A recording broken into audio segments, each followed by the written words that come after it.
Hello and welcome to Adamazi TV News. I am Enyomachi. Sexual harassment allegation rocks Nigerian's 10th Senate.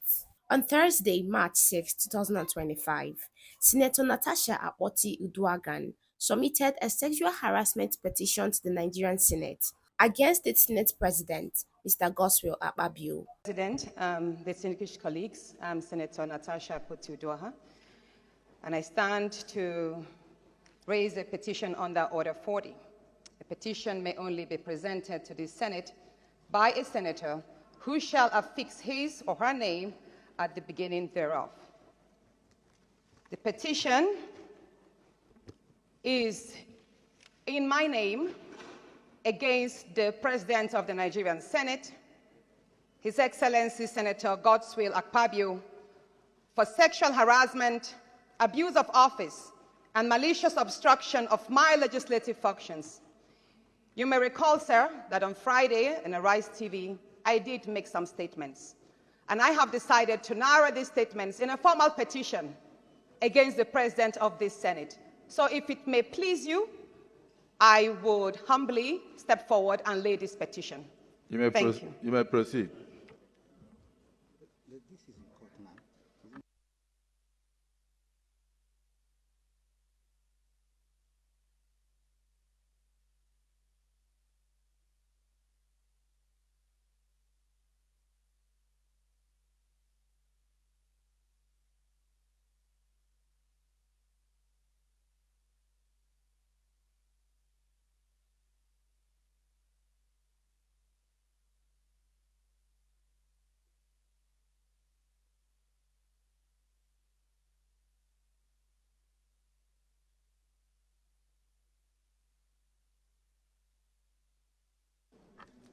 Distinguished colleagues, this petition is hereby referred to the Committee on Code of Conduct, Ethics, and Public Petitions to revert to the Senate as soon as practicable.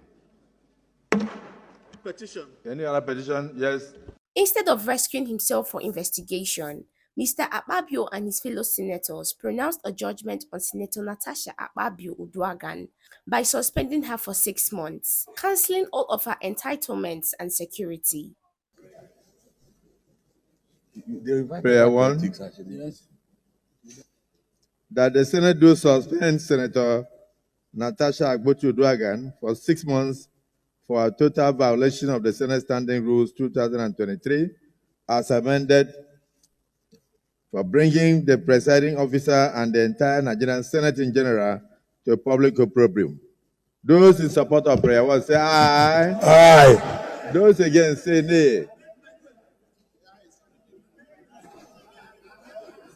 I'd put the question. Those in support of prayer 1 say aye. Those against say nay. The ayes have it. How do you amend a prayer that is unanimous? Prayer 2, that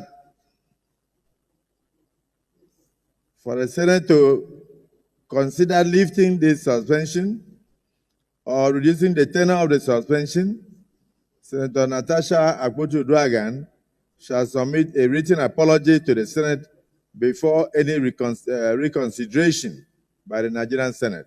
Those in support of prayer 2 say aye.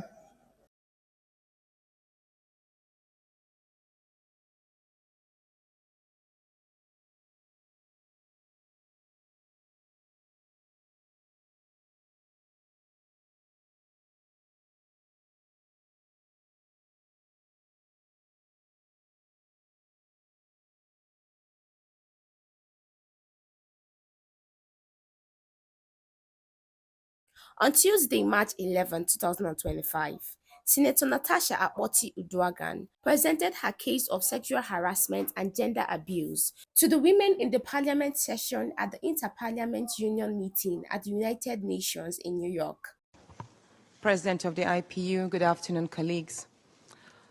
I come with a heavy heart from Nigeria, but first I'd like to apologize to Honorable Kafila Ogbara. I am not here to bring shame to our country. I'm here to seek help for the women of Nigeria. Again, my name is Senator Natasha Akpoti-Uduaghan. 5 days ago, on the 6th of March 2025, I was suspended. As a senator, I was suspended illegally because I submitted a petition of sexual harassment against the President of the Nigerian Senate, Senator Godswill Akpabio. I thought that by submitting the petition, he would recuse himself, and both of us will submit ourselves to the Committee on Ethics, Privileges, and Public Petition for a fair and transparent investigation. But unfortunately, I was silenced and I was suspended. I was suspended for 6 months, amongst many other stringent conditions, such as taking away my security, taking away all the officials' vehicles and other items that were handed over to me as a senator. My salaries will be cut off. I must not appear anywhere near the National Assembly. And for 6 months, I'm not to introduce myself or present myself as a senator locally in Nigeria or internationally. That means I'm here illegally. But I had no other place to go but to come here and speak to you women. Because this is a bigger picture.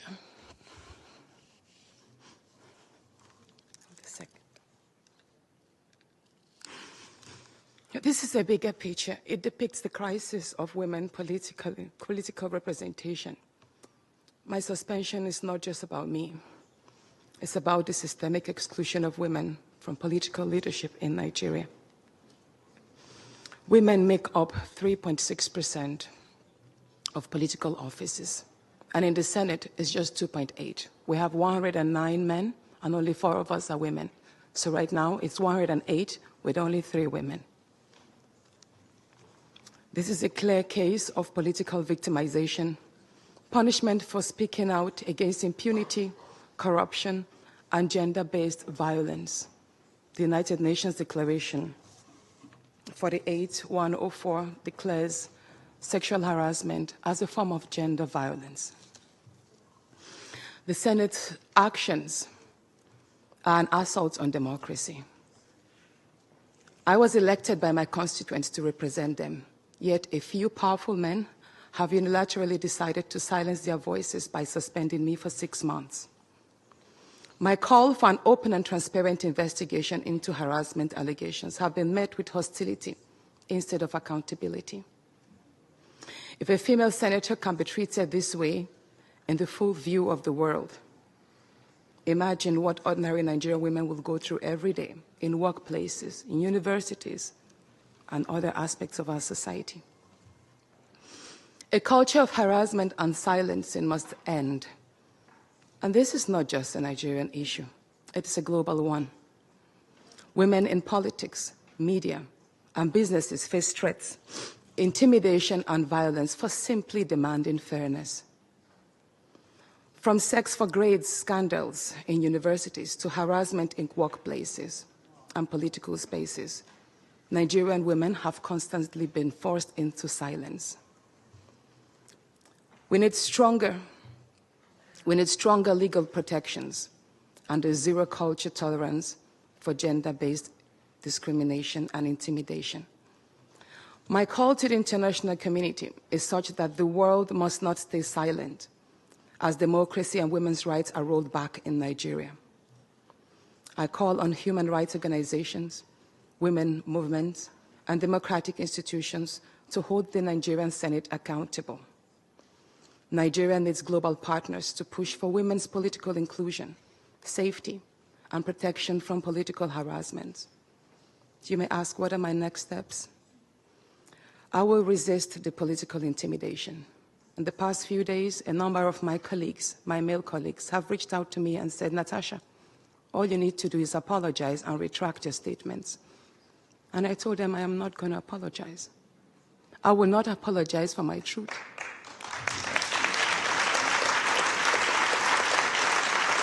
Thank you. Thank you. And I told them that I will stand the 6-month suspension, and the very first day I return, I will represent my petition on sexual harassment. And I will continue doing so until there is a fair and transparent investigation. I will fight, thank you. I will fight this injustice and continue to represent my constituents, whether the Senate wants to hear me or not. I will work with women's group, civil society, and legal teams to ensure that this unconstitutional suspension is squashed. This is bigger than me.